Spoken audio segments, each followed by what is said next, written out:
This KFAN podcast is sponsored by Builders and Remodelers, exclusive Twin Cities provider of Elements Windows. Get the highest quality windows at unmatchable value. Visit buildersandremodelers.com for more details. And boom! Common man, no show prep, no solid plan. Spins a yarn, begins a tale. The esoteric approach won't fail. Tune in, it's time for Common Man. Common man, charms the housewives like no one can. What did you shoot? Where'd we play? Non-stop nonsense on deck today. Tune in, it's time for Common Man. Oh, boy. Why should anybody aspire to be a common man, an average man? Do you realize what it means to be average? That means you're the best of the lousiest, and the lousiest of the best. Now, if we demand more and more for producing less and less, while the have-not nations encourage and inspire and indeed require hard work and maximum effort, if we deify the common men while they encourage and reward the uncommon ones, well, the end result of such a lopsided race as that is too obvious to require elaboration. I mean, it's like, hello. Out of hundreds of deals that I've done. Whoa. Hundreds. Rosa, you don't know nothing.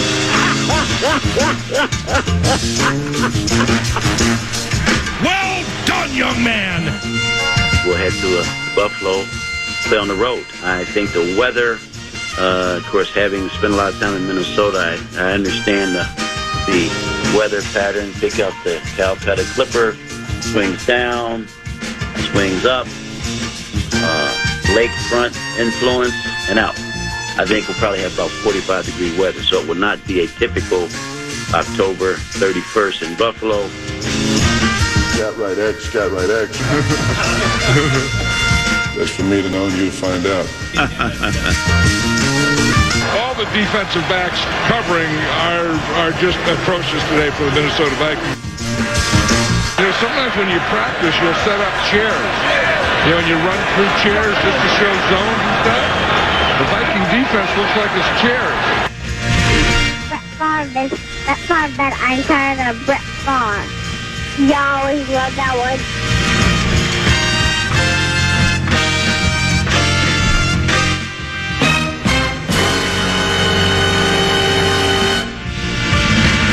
You're breaking up, Bob. You're breaking up. What are you doing? We can't start winning until we stop losing. Hello. Okay, hold on. Jet lag disadvantage. I'm going to say something controversial. I've seen enough out of Cousins, Paul. Put him on ice. You like that? He's the clown from Brown. He's the fourth in the North. That's fake This news. is the common man, Dan Cole. Yeah, that would be me and the Grummigans at 5. Actually 3, but 5 sounds like more than 4. 2, 1. Greetings. Good afternoon. And ack, and dak, ack. 2 and yours. I'm the common man, Dan Cole. He's 10 to be. We're here till 3.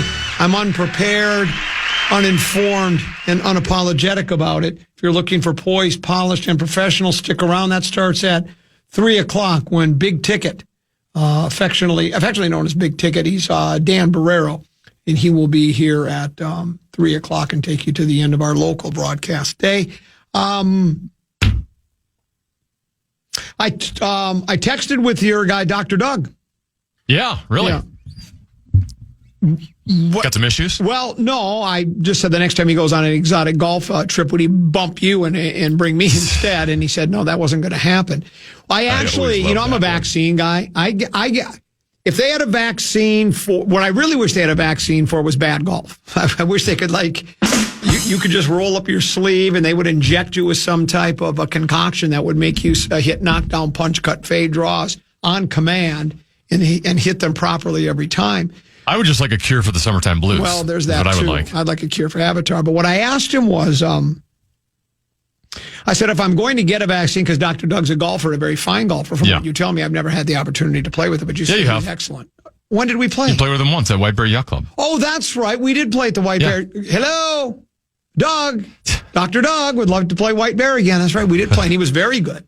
He's a very quality player. Yeah, he's a quality player. My question was, should I get this vaccine or not get this vaccine? It was, which arm should I get it in so it will least affect my golf swing? I said, those are like his two areas of expertise, like converging at the same spot. Exactly. And he said, I said, I'm a right-handed golfer. He said, your right arm. Because he said your left arm is more important to the swing. So I got it. That's my problem. And it worked well. I mean, it's fine. I mean, there was a little sore, but I was still able to hit knockdown, punch, cut, fade, draw. So, Dr. Doug helped me through that. So that was really, really good. You sent me a text. I probably should save this for Peek at the Purple, so we can do that later. After a day to mull it over, I think it was right around, I don't know, 10 o'clock, 9:30 when the news broke yesterday. Remember, it was a where were you moment for me, Tenemy. I was on the 12th tee box at Prestwick at Wedgwood and Woodbury when. By the way, that was a very underrated line. I should have given you more credit because I talked about I was playing with Brett Blakeborn. He had an alert on his watch. He said, "Oh wow!" And I said, I thought maybe he'd won the lottery. And you said, or maybe he hit a fairway, which is a really good line. And it was that your guy and my guy, Kirill Kaprizov, signed a 8-year. 136, I think it was. Lucrative is what we'll call it. It's $17 million a year. And I did a video. Kara is in charge of social, I think, for the fan. So she wanted me to do she wanted me to put on a Wild jersey and then run around the building going, you doubted him, you doubted him, and that just didn't seem like what I wanted to do.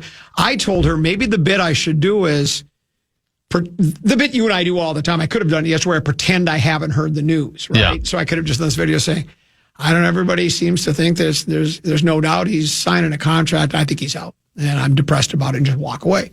But what I did instead, I don't even remember what I did, but I don't like to make things about me, but I did yesterday. I said, I signed a new deal. I didn't get a bunch of fanfare. I didn't get a news conference, and I didn't get any media coverage about. They didn't change a street name after you. No, they didn't do any of that. Yeah. Did we change a street name for Kaprizov? Not like officially, but like West 7th Street. That's how the Wild leaked it yesterday on social media. They had a sign, they had a picture of XL Energy Center. Aren't they clever? And then there was a sign that said West 97th Street. Oh. But then they actually literally, so that's how they tease that, hey, it's going to be a big day. And then they've actually now changed the sign. I don't know how long that's going to stay there for, but right now, if you're driving up to XL Energy Center on Kellogg, approaching West 7th Street, it now says West 97th Street. It'd be easier if we would just sign a really good player named Kellogg, and then we wouldn't have to change the sign. But it didn't work out that way. That's a hard match to make. Yeah. How do we find a really good hockey player signing a huge contract? How did you call it? Lucrative? Lucrative. A lucrative deal, and his name just happens to be Kellogg. And so, we're all excited. So then I did the bit about, do you like parades as I stared into the phone? I don't even know. Did you ever get a chance? I don't even know how to find. So I'm inept. I'm technologically inept. I have no idea even how to find KFAN.com. But I think I think a number of us must have done videos, and I did it for social. But upon further review, I really haven't changed my opinion at all. I'm excited and delighted that he's in the fold for an extended period of time. I just wish it was that 4-year deal instead of 8, because I do. This isn't anything new. That, guess what? Players and athletes get injured sometimes, and sometimes they have nagging injuries. You look at Royce Lewis, you look at Byron Buxton. Who are some others that seem to almost, no matter what happens, they're getting some type of an injury. Those two stick out right away to me. And then there's football players. Darrisaw a little bit. Yeah, exactly. They're apparently McCarthy. And McCarthy, exactly. McCarthy had the knee last year, missed the entire season, and now he's been out with a sprained ankle. And I don't know if Kaprizov is really injury prone. He missed a significant amount of time last year. Is that correct? Was that last year or the year before? Yes, I mean from mid-December to basically right up till April. So 3.5 months. And was that the hip? I forget now, but probably. Okay, so he has a hip issue. He's had others. And so, it's like they really didn't. I mean, they did have a choice. They could have said, we've decided we're not signing a guy that might be injury prone, but they weren't going to do that. They have to sign one of the best players in hockey and probably the best player this franchise has ever had. And that's my only drawback and concern. So I guess all you do, and it's no different than any other player. I mean, Green Bay just signed Micah Parsons to the largest non-quarterback contract in the history of pro football. What if he becomes injury prone? What if he gets knocked out this year? What if he tears his ACL, his MCL, his FBI, his CIA, his BBC, BB King, Doris Day, Max Busby, dig it. So you just take that chance. So all you do is, you grin and bear it and you cross your fingers and hope that he stays healthy. So I've heard that concern, and I get, obviously anytime you sign a player to the richest contract in NHL history, and they've had, or in any sport, and they've had some injury history. Right, we went through the exact same conversation with Byron Buxton before he signed his contract extension. I will say, I guess in an ideal world, if you're a Wild fan, would you want it 4 years? Yeah, but you don't have that option because when you are a top 10 player in the league, borderline maybe top 5, when you're at that level, they're going to get the full years. If they want 8 years, they're getting it somewhere. That's correct. If you don't offer it, he's gone. Well, he's going somewhere else. I understand that. I know you have to do that. I just wished it would have been, because the ball was in his court. Yeah. Or the puck was in his end of the rink. His zone. And what he had to, if he would have said, I'm really not comfortable doing an 8-year deal. I'd rather do a 4-year deal for half that money. And there would have been those, I don't know what the organization would have thought about that. I don't know what fans would have. I think some fans would have been, kind of just dipping your toe into the deep end of the pool. You're really not all in with us? I would have been, I kind of like that. Because if he gives you 4 years and you match people, that's enough time. If he's good enough and you surround him with enough talent, that's enough time to make a run at a cup, 4 seasons. And if he becomes injury prone and such, you can say, well, it was a nice run, we're moving on. Or if he is really good and he's happy here, you could re-sign him at that time. But it's a done deal. I'm okay with it. Other side of the break, we'll do Peek at the Purple. ROK Talk, 12:30, Brian Oak, and we'll have Rock Rank. Chip Scoggins. We text and talk more than most people know. He's a fellow Woodburyan, I think. He's a columnist, Fish Wrap Factory, West Side. He'll join us for an hour, 1 until 2, to talk the entire sports landscape. And then, of course, the legendary one, Mark Rosen, will join us from 2 until 3. But right now, Tenby, is that national cash contest going on? The Fan and 2 men in a junk truck want to give you a shot to win bonus bucks with our national cash contest. Just enter the keyword cash at KFAN.com. Right now, free shot at winning. The keyword is cash. Enter now at KFAN.com.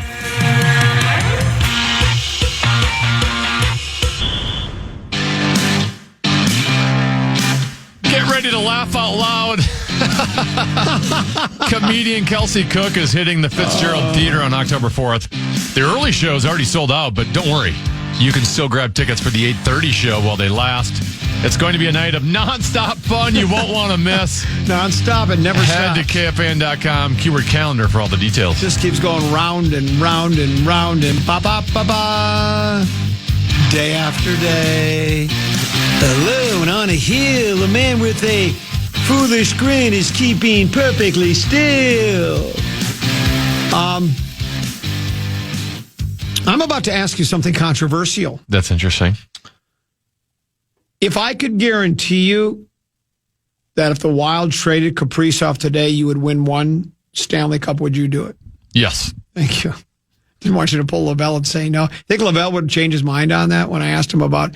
I did the same bit to him in Abbott's office. I said, if I know it can't happen, but if I could guarantee you a World Series for the victory for the Twins, would you trade Royce Lewis right now? And he said no, because he thought Royce was going to lead us to multiple World Championships. And Royce was still a prospect at the time. Yes, that's exactly right. At least Kirill, we know what we have. Yeah, we do indeed. I think the one guy in town that I would still maybe turn down that offer would be Anthony Edwards, because I feel like as long as he's here throughout the course of his career, they're going to have multiple kicks at the can at it. I'm going to give you this. No, you could be right, though. Yeah, because, basketball is that one where you mix a couple of other good players. He's got a lot of talent. He lives right free in my head. And I love him, but I think there's some... And I think I don't think he's getting, he's not taking my advice because I don't think he listens. But when I talk about my frustrations with the way he approaches the game, it seems like then I hear somewhere, read somewhere that he's starting to think the way I do. So maybe it's getting back to him, or maybe other bright basketball minds like I have a great basketball mind are getting through to him. A peek at the purple brought to you by our friends at Affordable Electric. They're looking for a journeyman and a apprentice, two positions, a journeyman electrician and an apprentice electrician. If you're looking for work in the electrical field, you fill the bill on either of those, you can contact them at affordable-electric.com.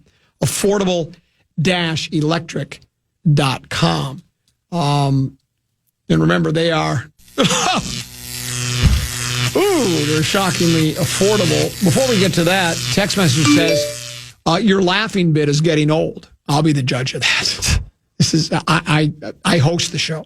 I make all programming decisions and topics. I'll decide when it's old. I still love it.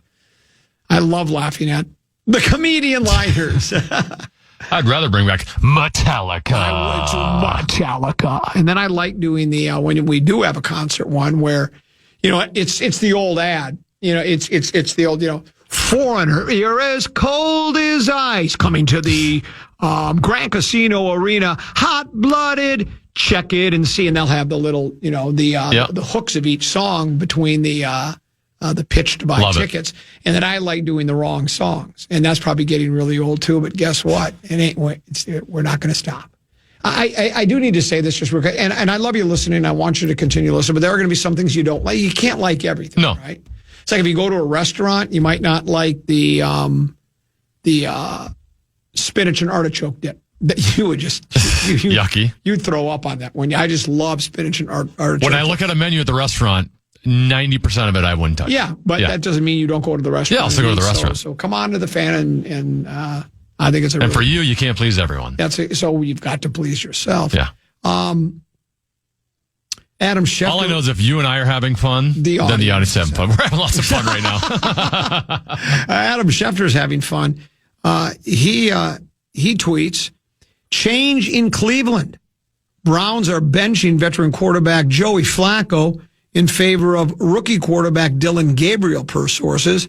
The Browns were informed of the change this morning. Gabby, I call him Gabby. Gabby's first NFL start comes Sunday in London versus the Vikings. Yesterday, when Rosen said, well, the Vikings should win that game, I said, not so fast. The Vikings haven't looked like world beaters by any stretch of the imagination. And I do like Cleveland's defense, despite the fact they gave up some points against Detroit. The Kitties had to work for every single point. And let's face it, Detroit is the best offense in pro football right now.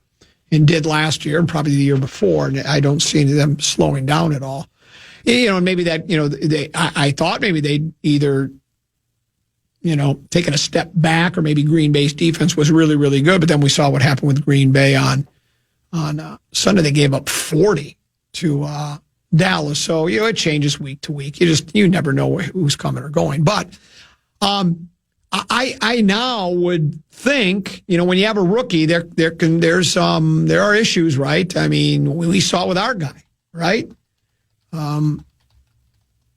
McCarthy's first start of the season was opening day against the Bears, and he was awful for 3 quarters. And then his fourth quarter was so good, he led the team to 3 tutties. He was selected the NFC Offensive Player of the Week. Week number 2, we played Atlanta, and he was awful again. And then did he sprain his ankle in that game? Yeah, he sprained his ankle in that game. And since then, it's been Carson Wentz. But so he played 8 quarters of football, and only 1 was really good. So you don't know what you'll get with Gabby. Now, I teased this yesterday, never got to it. Didn't the Dart kid play pretty well for the Giants in his NFL debut? Yeah. So sometimes rookie quarterbacks get thrown in, and right away, I don't know if it's just... No, he was more highly regarded. He was drafted in the first round, and he looked good in the preseason. Right. But I don't know if, if it's an adrenaline rush, if it's just... Because he's, the Giants They don't know how to defend him. They're right. The Giants aren't very good. So whatever it was is it beginner's luck? Is it like I say, is it an adrenaline rush? Is the team, who did they play last week? The Chargers. They're considered a pretty good club. So, I don't know. One game is not a career make. It's the old, and I'm as guilty of it as the next person doing the old one game overreaction thing. So I don't know what to expect from this Gabriel kid. Now you do Purple Prey. Yeah. You play fantasy football. You're master control supervisor. I always turn to you for questions like this. I don't know anything about Dylan Gabriel other than his name is Dylan Gabriel and he's making his debut. What do you know? Well, he might remind you of Steve Young because he's left-handed and he wears number 8. All right. He's also a little shorter in stature. Okay. I think he's something like 5'11". Like something like he's something like 5'11". He's an older rookie. He played 6 years of college football for 3 different colleges. He ended up at Oregon. So that's where he played last season on that pretty darn good Oregon team. All right.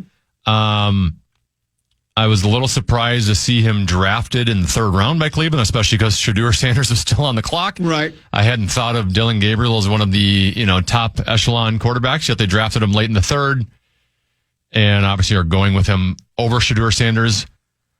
Watching him,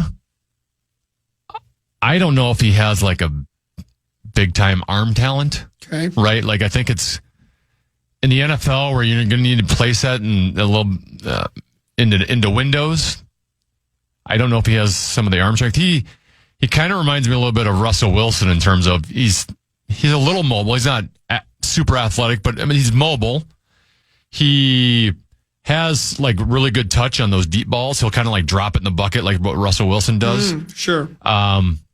But like I said, I don't know if he's going to have the arm strength to throw it into NFL type windows. My guess is Cleveland is a run team first anyway. And, Dylan Gabriel from a passing standpoint might have the worst receiving options in the NFL. Okay. You got Jerry Jeudy, who's had a poor season up until this point. Judy. Their second receiver, who's a young receiver, Cedric Tillman, I believe is out for this game. He's hurt. Like he just, he's got a couple tight ends in David Njoku and Harold Fanta Jr., who's one of my favorite. I think he was one of my purple praise for tight ends this year. But not a lot at the receiver position. I'm guessing they are going to be playing very safe and conservative, running the ball, and they are going to be getting the ball out of his hands as quickly as possible. Okay. I think it's going to be a lot of first read. We're throwing 5-6 yard passes nonstop because I don't know if they want him in a situation against Beeflo in that defense where he has to sit there and sit in the pocket too long trying to navigate where Beeflo's sending guys from. Yeah. So I think they're going to be very conservative. Okay. If they are, I still...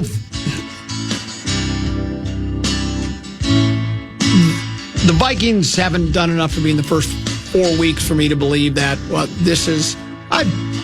They could win the game and probably will, but I'm not convinced that they're going to yet. The point spread has actually gone towards Cleveland since the news of Flacco being out, because that's how bad Flacco was. Well, and you know what? The thing is, you just gave almost like a longer term, what we can expect from him as a quarterback maybe throughout his career. Kind of, for one game, he could come out there and have it all work his way. Well, and his team could be reinvigorated. Yeah, right? Exactly. Like sometimes a little quarterback changes, like the rest of the team plays well. That's exactly right. So we'll see how that works. Peek at the Purple brought to you by Affordable Electric. If you're looking for work, look for Affordable Electric. Also, if you bought an EV and need a charger put in, that 240-volt charger in your garage, you can contact affordable-electric.com, affordable-electric.com. They're shockingly affordable. Rock Talk is next here on The Fan.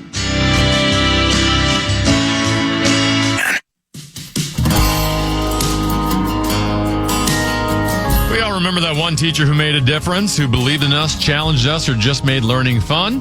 Now's your chance to say thank you in a big way with iHeartRadio's Thank a Teacher, powered by Donors Choose.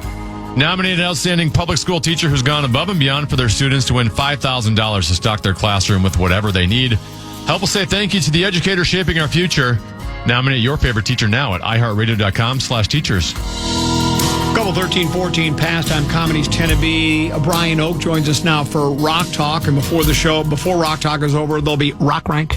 Rock Rank. Good to see you, my friend. Good to see you, too. It's interesting. We were talking off air, and you're going to go see a rock show in Chicago tomorrow night. Tomorrow night with your daughter. Picking up my daughter, and we've traveled to see this band a few times, and we're doing it again tomorrow. And then I started to sing a song about a rock show at the concert. It was from McCartney and Wings from Venus and Mars are all right tonight. And where was I going with this? Oh, and so we were talking about Paul McCartney last week. You named him the greatest songwriter you think he's the number one songwriter in pop music or rock music history, and I agree with you. But what's interesting? Where was I going again with this? I just thought you probably wanted to know what amazing rock show I was going to go see. No, but night. I'm going to get to that. Oh, okay. This is what it was. So you know what Hurdle is? HURDLE? No, HEARDLE. Hurdle 60s. Oh, that's Hurdle 70s. That's the song equivalent of Wordle, right? Where you have to name it in a certain number of seconds or songs. So a couple of years ago, it's like name that tune. So a couple of years ago, I was kind of hooked on it. I was doing it every day. They have one song a day, right? Uh-huh. And they do, "We're so sorry." Well, Uncle Albert Halsey, right? And I go, Paul McCartney. No, that's wrong. It said Paul McCartney and Wings. Oh. I go, no, that's wrong. It's not Paul McCartney and Wings. The album Ram was a solo effort. He had his wife, God, I'm so bad. Linda McCartney. They were on that album together, and they had other music, but they were not called Wings yet. I was so annoyed at him telling me I was wrong. I had my wife. We took an hour to do this.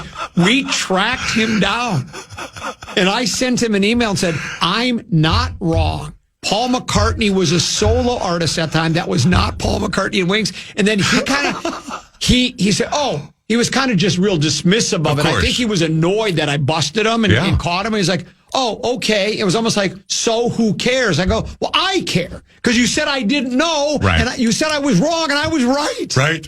Look at that. One of the examples in life where you actually sent a sternly worded email. Yes. That's what I did. That's very common man Thank of you. Thank you. Very common man of you. Like that. What rock show are you going to see? Going to go see my favorite band in the world right now, Queens of the Stone Age. My daughter and I have gone to see them several times. We've gone to Atlanta to see them. We've gone to California to see them. Now we're heading to the Windy City tomorrow to see them. And it's cool because over the summer, they did this cool thing where they played in the catacombs underneath Paris, that are lined with the bodies and the bones of hundreds of thousands of former Parisians. But obviously you can't do a big rock show down there. So they retooled a bunch of their classic catalog with different instrumentation and different arrangements. And they're taking that on a very brief tour, playing venues that are much smaller than they would normally play in. And so this is a tour for the diehards. And my daughter and I felt that we would be remiss. We would be false. We'd have to turn in our membership cards if we didn't find a way to get into this show. And we did. How would you describe their genre? Their hard rock. Hard rock. Hard rock for sure. Some people call it stoner rock or desert rock because they're based in Palm Springs, the California high deserts where they're from. Stoner rock because there's a lot of repetitive kind of buzzsaw riffs in there. And the band came out of, or Josh, the main guy in Queens, came out of a band called Caius, which is one of the upper tier stoner rock bands. Just early on, kind of dirgy and repetitive, but one of the most inventive and incredible and dynamic. And if you like loud rock guitars and you like rock songs, you've got to dig deep around Queens of the Stone Age because I personally believe they're as good as it gets. Trio, quartet, 5-piece. 5-piece. Yep. Okay. And all storied players in their own right. Not household names, but all people who are very, very good and have played with numerous other musical acts. And it took quite a few years to kind of get this current lineup to gel, but now they've been together for at least the last 10 years. And again, I can't think of another band that does to my brain what that band does. 2026 Super Bowl halftime show has been announced. Bad Bunny. Right. What can you tell me about Bad Bunny? Almost nothing. Is that the Energizer rabbit who's gone? Super producer, international gigastar. He is certainly at the strata, even if you and I don't know him very well. Right. He's at that strata where this is a good pick. At least it makes sense to me. I've watched so many people in the hatosphere out there that are like, what are they doing? They got to get back to a regular rock band. They got to get back to this, back to that. Nobody cares. Well, no, the problem is like the common man before you, and as I'm rapidly doing, you're aging out of the demo, man. From an NFL perspective, it's never been a higher priority for the NFL to raise the profile of the game globally. And so you have to start thinking of who they're putting on that halftime show from a global perspective. And like anything, radio included, if you don't keep cultivating the younger end of the demo and keep getting younger, you're going to age out and you're going to be done. And so with a game that has more eyes on it than any other game of the entire season, and has more eyes on it from people who are not going to watch a single other game the entire year. Correct. This makes perfect sense. It gets the younger crowd in. It also appeals to people outside the U.S. Hate to break it to you Americans, but there are other people on the planet. And Bad Bunny is a genuine, bona fide international megastar. And so while you and I may not know his music and may not be able to tap our toes along and sing along to the performance, from what the NFL's trying to do these days, I think it makes perfect sense. Solo, duo, trio, quartet. He's the guy, right? Okay. He's the singer. He's the songwriter. He's the producer. But obviously, he surrounds himself with a ton of people. This is going to be well, of course, it's the Super Bowl, so it would have to be anyways. But this is going to be a proper, huge spectacle with a band of absolute gunslingers that know what they're doing and can play at that level. Does he wear a bunny outfit and hop around the stage? Nothing like that. Not that I've seen. Again, my knowledge of Bad Bunny does not run very deep, but dude's a hit maker. He's a known quantity, and trust me, the people at the NFL, maybe they're not like the cool kids at the community radio station who really have their finger on the pulse, but they're also not idiots, and they're not just making these weird willy-nilly decisions about who they put on there. There's tons of research, and it's based on actual metrics and numbers, and so for people who are just irritated and ticked off that it's not Toby Keith, R.I.P. baby. Whoever the case may be. Keith Urban. Poor Keith Urban. Or rock bands, whatever, it's just, it makes sense. It may not be your choice or my choice, but it makes sense from the NFL's perspective that it's Bad Bunny. Let's do the TMZPeople.com story. I got a couple, yeah. Nicole Kidman, an Aussie actress. Keith Urban, an Aussie country and western singer. Correct. They met, apparently. I read briefly about, I guess I didn't know they were, I guess they've been married for years. I had no idea. Almost 20 years, 19 years. So I don't follow those kinds of things, but they met at an award show or something, and then they became happily ever after until it wasn't happily ever after anymore. And for me, the thing that strikes me as odd is his name is Keith Urban, but he's a country and western singer. Correct. It's just urban, country, western. It's kind of odd. Well, from a radio programmer's perspective, those two are night and day, right? Yeah. For lack of a better term to use right there. Urban means street. It means R&B. It means hip hop. It means stuff you'd play in an urban area, AKA, hate to break it to everybody, but just like everyone else, radio is racist, and that means black. Urban means black. And that serious country artist with the name Urban, but there you go. But my thought was, when I first saw that headline, I'm like, if just a normal, everyday, loving couple from down under like Nicole Kidman and Keith Urban can't make it work, what prayer do any of us have? I mean, how are any of us supposed to believe that an eternal and everlasting love? Well, my gal and I have been 26 years. Yeah. I made it over 25 years in my particular situation, and then, it works until it doesn't, right? It works until it doesn't. Mm-hmm. I thought you'd be interested in this, because I think this is near and dear to your heart. Hit me. The 2025 World College Radio Day is happening on Friday, an event celebrating the crucial role of college radio in the music industry. Because I know you're an indie music guy, and you worked for the Current. I did. Right? I worked for the Current, and before that, Zone 105 and Rev 105, which were alternative stations. But I got my start in college radio. Right, and I'm not suggesting they're college radio, but I think it's got that same kind more of alternative, feel. more indie. It's more attitude. We don't follow no format. We do what we kind of want. Right. And so you worked college. I never did. I never went to college, though. You'll find it funny. Alec Lewis of The Athletic. When he hears the opening, the clown from Brown, he thought I went to the Ivy League. Just you out there in Rhode Island. Preposterous statement, right? He's probably number one seed. Right. He thought I went to Brown, which is ranked as the 13th best university in the United States. Well, it's like also 69th overall. I mean, philosophically, you're aligned with it because, even though it's considered an Ivy League school or very close to, it's way more Berkeley, California than it is Rhode Island, right? I mean, it's very liberal and make your own major and just very, very different, but still, I would bet good money, you and I, since we both hail from the proud town of Coon Rapids, I'm willing to bet money that nobody who ever grew up in Coon Rapids has attended Brown University. I don't think they have. No, I really don't think they have. I think you're probably right. So, World College Radio, and does college radio still have an influence on music today? Well, I mean, not in the industry in particular, in the radio industry like it once did, just because tastes have changed and times have changed. Is it a fertile breeding ground for young wannabe broadcasters? Absolutely. Also, is it still an area where tons of both local artists and just indie artists that are not going to get exposure anywhere else still getting it? Yeah, but I mean, it suffers from the same pitfalls I think that radio in general does. There are so many other ways to get your content. Yeah.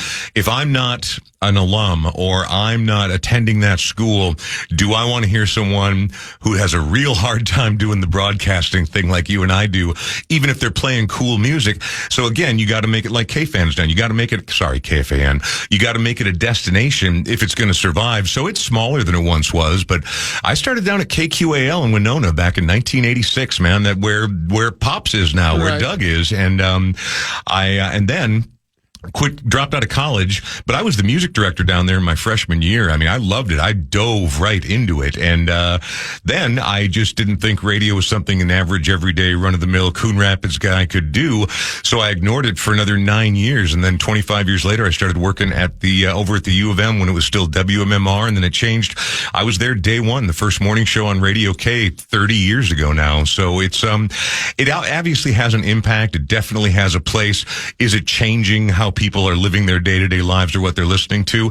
Not like it used to. In the 80s, college radio was at its real zenith in terms of influence and sort of what it represented to the culture. What's interesting is you talked about what college radio can be, though. It can be a launching pad for would-be broadcasters, because people ask me all the time, how do I get into the radio business? And I said, well, it's changed so much where, back when maybe we even talked about this last week or at another time, when I first started radio, we were in small towns. I was in Great Falls, Montana, 60,000 people. Yep. 7 radio stations in town. We had live disc jockeys doing 4-hour shifts around the clock. Exactly. 2 news people, a sports person. I mean, and now you don't find that even in media markets anymore. You have voice tracking, you have syndication. It's an entirely different animal now. It's hard. There are very few entry-level radio jobs, but I guess college radio would be the one place. And even if nobody is listening, you're not influencing anybody, it's like Deuce right now is working for Game Time. MN.com. They do play-by-play streaming of high school sports. So, and that's how no one might be listening or watching that stream as their grandma and grandpa to see their grandson or granddaughter play, but it gives you reps and gives you an opportunity. The giving you reps thing is the most important part of that. I remember times, so I did that 1 year at college radio, forgot about it, then started going back to school part-time, wanted to work at WMMR, and that was really the only reason I went back to school is I wanted a radio shift. At the time, the only thing available was Sunday morning at 6 a.m. Now, and at the time, before it got Radio K and they went AM, WMMR was only on FM cable and broadcast to the dorms. How many people in the dorms do you think were tuned in at 6 a.m. on a Sunday morning? The answer is 0. There were times where I would do a giveaway and be like, call the studio line. I'll take caller 7 right now, and we'll hook you up with a copy of Paul's Boutique or whatever the case was at the time. And the phone didn't ring once. And I'm like, I take caller 7, not one person doing it, nothing. And I'm like, all right, you know what this is? This is practice. And that's exactly what it turned out to be. But no, college radio can still be a very interesting listen. There's less reason to do it if you're not an alum or go to the school or know the person on the air. Can it be? Do we have time? Yeah. Rock rank. Rock rank. Rock rank? Rock rank. Rock rank. Rock rank. Rock rank. One more time. Rock rank. Rock rank. I love that you love that. I figured with the Vikings in London on Sunday that we would make this a British-themed rock rank. So, Brian, I need you to give us your top 5 British rock bands, or I should say top 5 bands, British bands of all time, in order.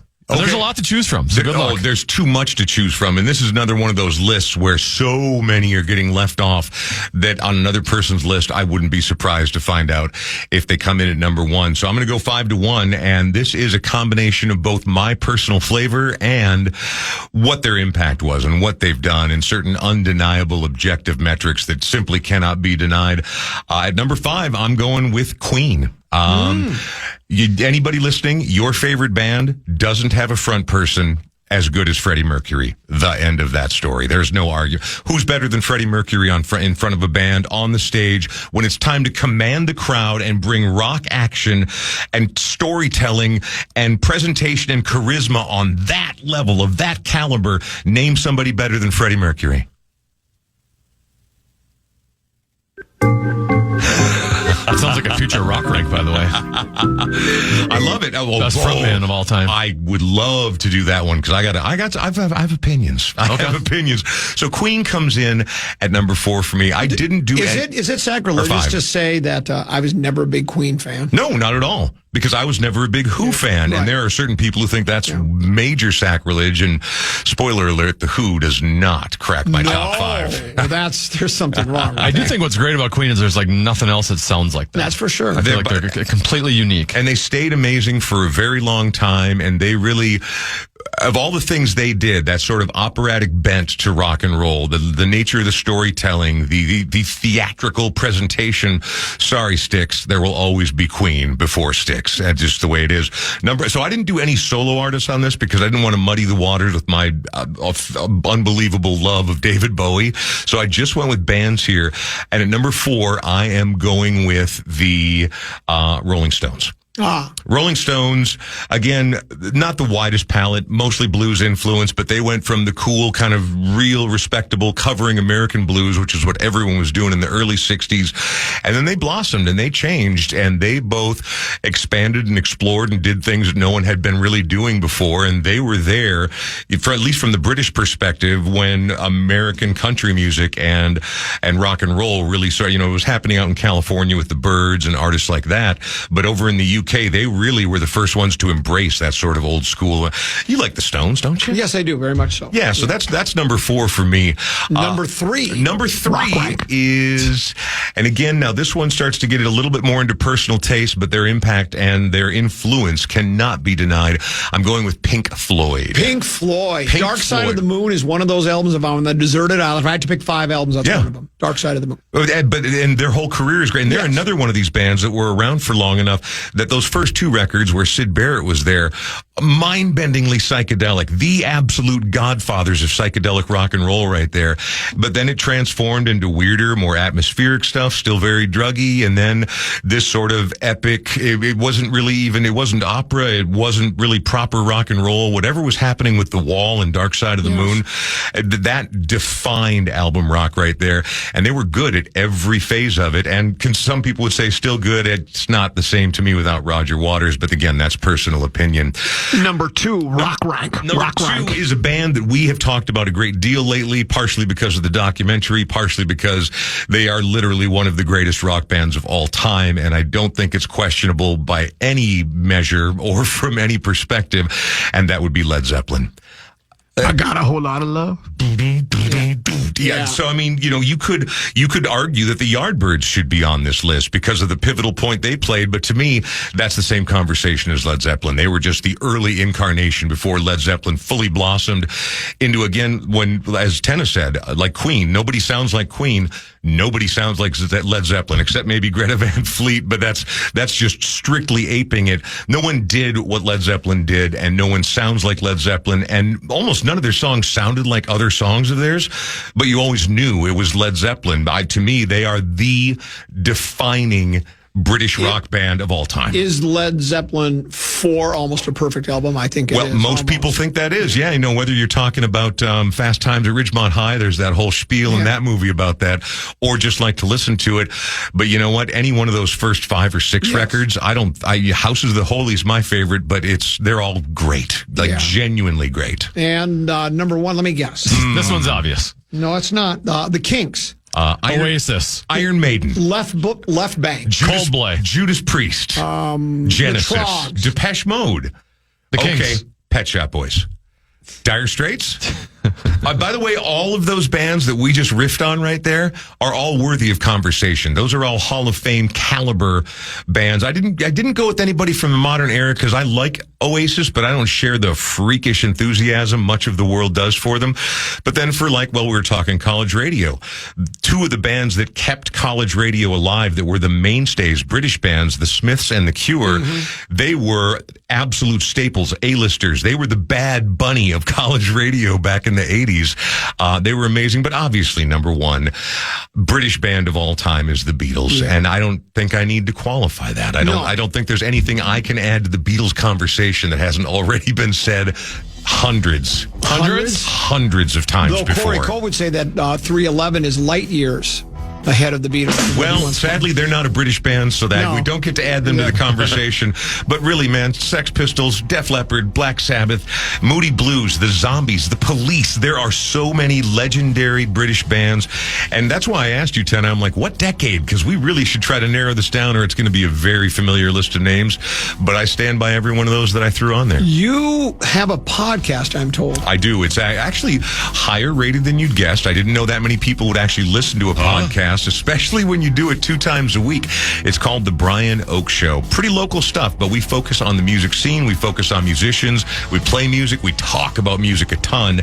And there are nearly 520 episodes for you to go back and peruse.